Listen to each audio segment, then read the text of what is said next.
Shabbat Shalom. Shabbat Shalom. This summer, my family was in Amsterdam. And of all the cities that we visited, it was probably Amsterdam that felt the least welcoming to Jews of all the cities there. Truth is, I did not wear my kippah openly in any big European city. I wore a hat over my head. But in Amsterdam, it felt worse. There were so many overt signs of anti-Israel sentiment. I've never seen so many banners from balconies, from boats, from stores, and so many posters and storefront windows and notices who could or could not enter a shop. And even the feeling of the street life was just threatening. And I did wear my kippah once when I was in Amsterdam, and that was after I passed the double security doors of the Jewish Museum. I took off my hat and wore my kippah. Small Jewish museum run by the lovely local Jewish community, now small. I remember going down to the cafe there. Maybe I just haven't been to enough Jewish museums, but the cafe had all this iconic Jewish food, blintzes and bagels and taste of Judaism. And I felt a little bit like it was an anthropological experiment for the remnant of what was once one of Europe's greatest Jewish communities, open and just thriving and flourishing, and Ashkenazic and Sephardi. And if you go to Rembrandt's house, which is in the Jewish quarter, and you realize so many of Rembrandt's paintings have Jews in them because how many Jews there were in Amsterdam and how flourishing it was. And now what's left of all of that? What's left of all the Jewish life in Europe? And there are places where it's growing and there's expats and all kinds of new life, but it's not what it was. When we were in Amsterdam, I couldn't help but feel that what was left of the Jewish quarter were museums and all of those stones on the ground in front of buildings that say the names of Jewish people who had once lived there, but who were forced out because of the Holocaust. It's becoming a part of history. And of course, they keep having ceremonies and opening new exhibits and trying to remember the old anti-Semitism. But what about the present anti-Semitism? And there are still Jewish communities there. We actually recently had a Dutch Jew who moved to the area and has been coming every now and then to our congregation in the past few months. Because there are modern Jewish communities in Amsterdam. But I wonder for how much longer after what happened a few days ago, as was mentioned earlier in the service, when there really was a pogrom against Israeli soccer players who didn't behave as they should have in some moments. But what happened was orchestrated beforehand among hundreds of people. And there were warnings that went out that weren't taken or not acted upon by the authorities. And there were hundreds of people apparently going out on scooters after them and chasing them. They even had a way of figuring out the Uber drivers, which numbers were Israeli phone numbers. They could somehow do that research to tell and then go after them. And they found after they were calling taxis or Ubers that they were driving them to where the other people were to get them. That's how organized it was. And they ran, but they had nowhere to go. A lot of them pretended they weren't Israeli. I read a story of, so what nationality they were, they were Greek, but they demanded to see their ID cards, those who were after them. And they ran after them, they surrounded hotels and shops. And we understand the Dutch police did near nothing, especially for the first part.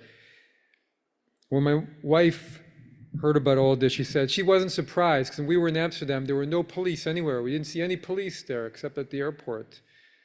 was a whole city center that was just left to whoever was there.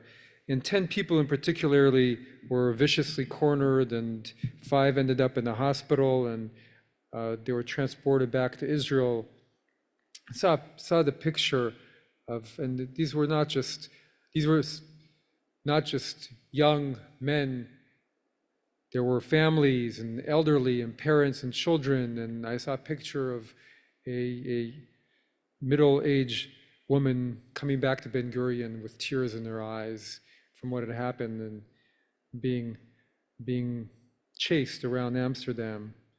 There were many who were stuck in a hotel while outside hundreds taunted them, and the Dutch police had to organize themselves to somehow bypass them and organize transports to the airport.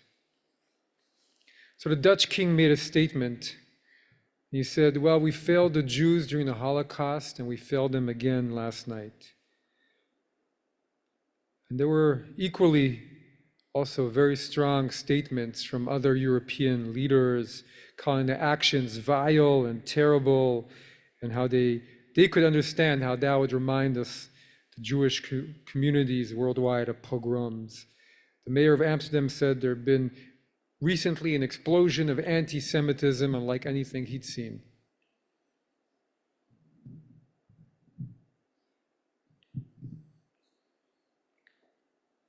On the one hand, they were responding to this specific event, which I want to talk about a little bit later as well, and that it was something different than what's seen before. But they're also responding to a string of incidents going back a few decades now. France, one of the worst hit countries, and Belgium, and now the Netherlands. Another horrific anti-Semitic event, and lucky that nobody died. And the status quo of Jews in Europe, we talk about security here, but security here is nothing compared to security over there.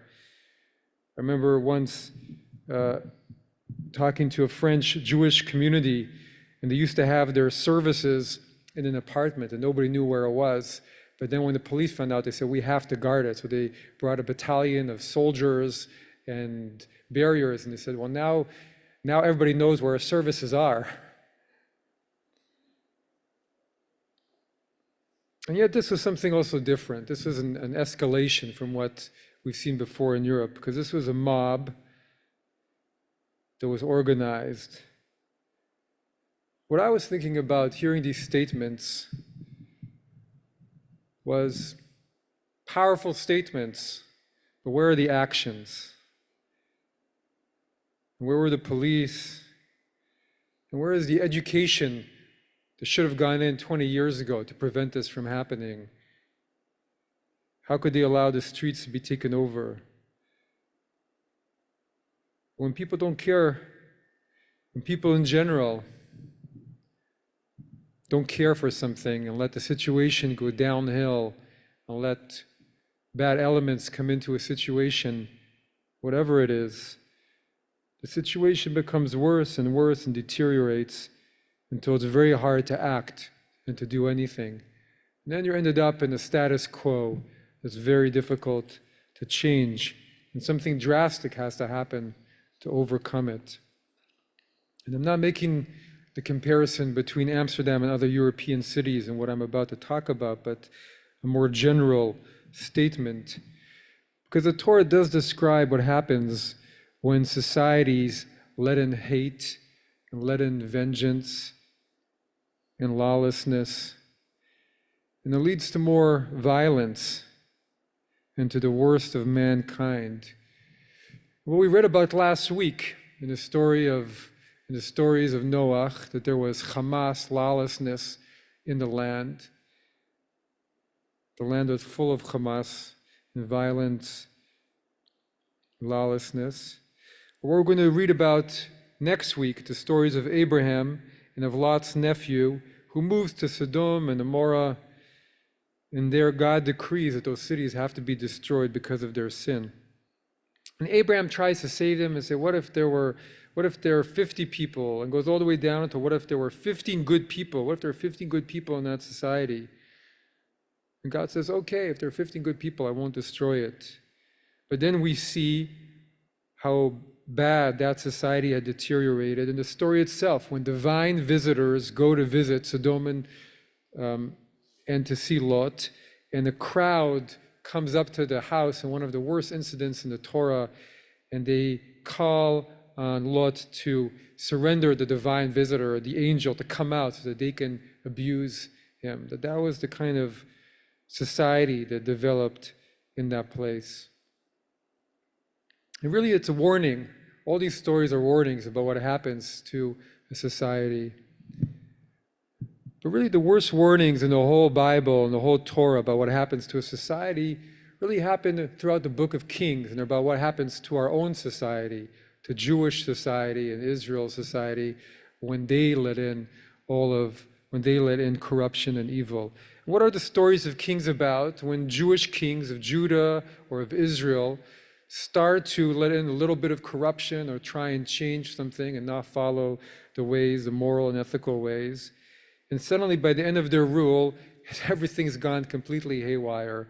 And the whole country, the whole society is broken down into evil idol worship, with the corruption, to everything going the wrong way. King Solomon brings in a little bit of idol worship, and not long after, child sacrifice is happening. And I don't think it's just a discussion of religious purity, but it's about not heeding warnings when warnings come one's way about the direction of where society is going. Because it grows, and then it's too late. And really, the opposite of this tendency among our human society is the example of Abraham. Who is Abraham? Abraham is 75 years old, as mentioned earlier, when he begins his life for God. What's amazing is how he literally runs to do everything he has to do when something comes up within his household, within his situation. He doesn't let anything fester for too long. And even with these problems between Hagar and Sarah, he tries to do what he can to stop them, and Isaac and Ishmael. When the visitors come next week, he rushes to them. He rushes because he sees visitors coming. He rushes to see how they are doing. Who are these visitors coming in the middle of the day? We even have this concept in Judaism that comes from, that midrashically is attributed to him, Zirizin Magdimim LeMitzvot, that one should rush to do a mitzvah. One should rush always to do what is right. You can't let it fester. You have to see it and deal with it and meet it where it is. And you have to heed warnings when they happen. Going back to anti-Semitism, there was also an anti-Semitic event here in Chicago last week, at an event at the Loop Synagogue, when protesters infiltrated an event that was featuring Yosef Haddad, an Israeli Arab who served in the IDF. And the protesters started surrounding the building and banging on all the windows. And everybody inside felt caught, and there was some violence, and people inside started shouting down, and a few people were arrested. Eventually, the police had to also come and make 2 lines around the whole synagogue and keep the people out.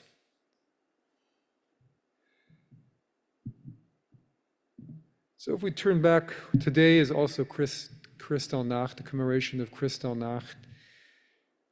And Kristallnacht was the moment where their warning took on a whole other edge of asking the people to address a worsening situation. There'd been anti-Semitism for thousands of years, but suddenly Kristallnacht showed that this was not the same old anti-Semitism. This was something else that was happening, forcing them to see and to act. And would they act? or would they not act? In terms of what happened in Amsterdam, along with many Jews who've spent time in Europe, I do not have a tremendous amount of hope for European cities and for the Jews living in Europe. The problem is too far gone and the communities are small. You can be protected by soldiers, but that's it. The question is, how do you stop it from getting to that point? We need a squadron to defend a house of worship and double security doors at every Jewish institution. How do you come to not accept that level of violence, that level of deterioration in any part of society that's going downhill? How do you do something to educate, to change the environment, to get to the core of the issue? To the Torah, it's always about staying steadfast to your moral and ethical character, not to depart left or right from that character. Always double down on who you are and what's important and turn away from corruption. To stand up to evil and do what is necessary. So when I heard the king's statement, we failed the Jews during the Holocaust, and we failed the Jews last night, I thought, powerful statement. I'd like to see the action. I'd like to see it plastered throughout Amsterdam instead of the other messages. You have to seize the moment. It's your country. Do something about it. Teach it in schools. Get down to the basics. Ask questions about where it went wrong.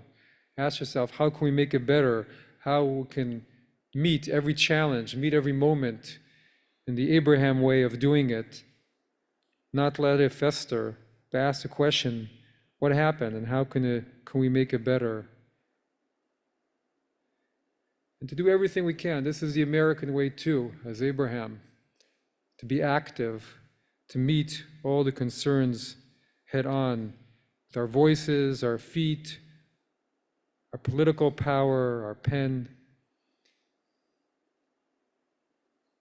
Kristallnacht is about warnings and about heeding warnings, about meeting warnings, and not allowing oneself to be powerless, victims again. To say no more broken glass, no more broken glass, no more powerlessness, but to stand with everything we have for what we believe is right. Shabbat Shalom.